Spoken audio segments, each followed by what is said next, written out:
আজ আমরা আপনাদের বলবো ইরান এবং আমেরিকার মধ্যবর্তী সংঘাতের ইতিহাস ও বর্তমান অবস্থা।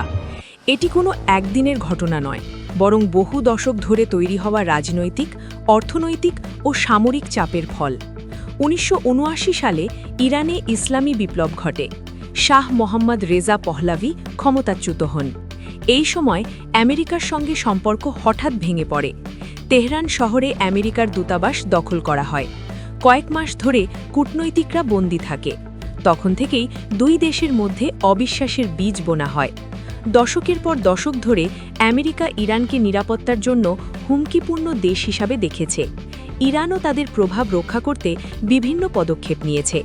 ১৯৮০-র দশক থেকে ২০০০ সাল পর্যন্ত যুদ্ধ না হলেও উত্তেজনা ক্রমশ বাড়তে থাকে।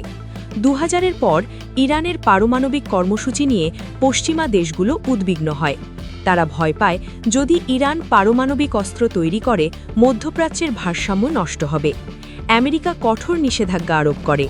ইরান দাবি করে তাদের কর্মসূচি শুধুমাত্র শান্তিপূর্ণ। এই দ্বন্দ্ব দুই দেশের মধ্যে উত্তেজনা আরও বাড়ায়। ২০২০ সালের দিকে সংঘাত সরাসরি আকার নেয়। ইরান কিছু সামরিক হামলা চালায়। মার্কিন বাহিনী প্রতিক্রিয়া জানায়। শীর্ষ ইরানি নেতাদের ওপর হামলা হয়। হঠাৎই পরিস্থিতি উত্তপ্ত হয়ে যায়। তেলের বাজার অস্থির হয়, বিশ্ব অর্থনীতি দমবন্ধ অবস্থায় আসে।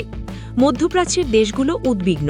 তারা জানে, যদি ইরান হরমুজ প্রণালী বন্ধ করে দেয়, তেলের সরবরাহ ব্যাহত হবে। বিশ্বজুড়ে জ্বালানি ও খাদ্যের দাম বেড়ে যায়। বিভিন্ন দেশের নেতারা চেষ্টা করেন শান্তি আনার জন্য। কেউ কেউ নিজের স্বার্থ রক্ষার জন্য অবস্থান নেয়। বিশ্বজুড়ে উদ্বেগের ছায়া নেমে আসে। ইরান দাবি করে তারা স্বাধীনতা রক্ষার জন্য লড়াই করছে। তারা মনে করে আমেরিকার হুমকি তাদের নিরাপত্তাকে ক্ষুণ্ণ করছে।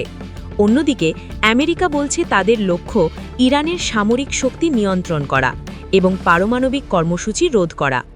যুদ্ধের প্রভাবে সাধারণ মানুষ বিপাকে পড়ে।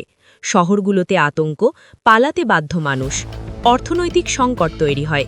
তেলের দাম, খাদ্য ও জ্বালানির দাম বাড়ে, বিশ্ববাজারে অস্থিতিশীলতা দেখা দেয়। এই সংঘাত একদিনে শুরু হয়নি। বহু দশক ধরে তৈরি হওয়া রাজনৈতিক, অর্থনৈতিক এবং ঐতিহাসিক চাপের ফল। বর্তমানে এটি বাস্তব যুদ্ধের রূপ নিয়েছে।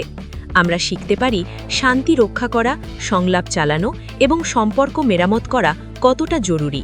শেষে আমরা বলতে পারি, যুদ্ধ শুধুমাত্র দুই দেশের মধ্যে সীমাবদ্ধ থাকে না, এটি বিশ্বজুড়ে প্রভাব ফেলে। আমাদের দৃষ্টি রাখা দরকার শান্তি এবং কূটনীতি প্রতিষ্ঠার দিকে।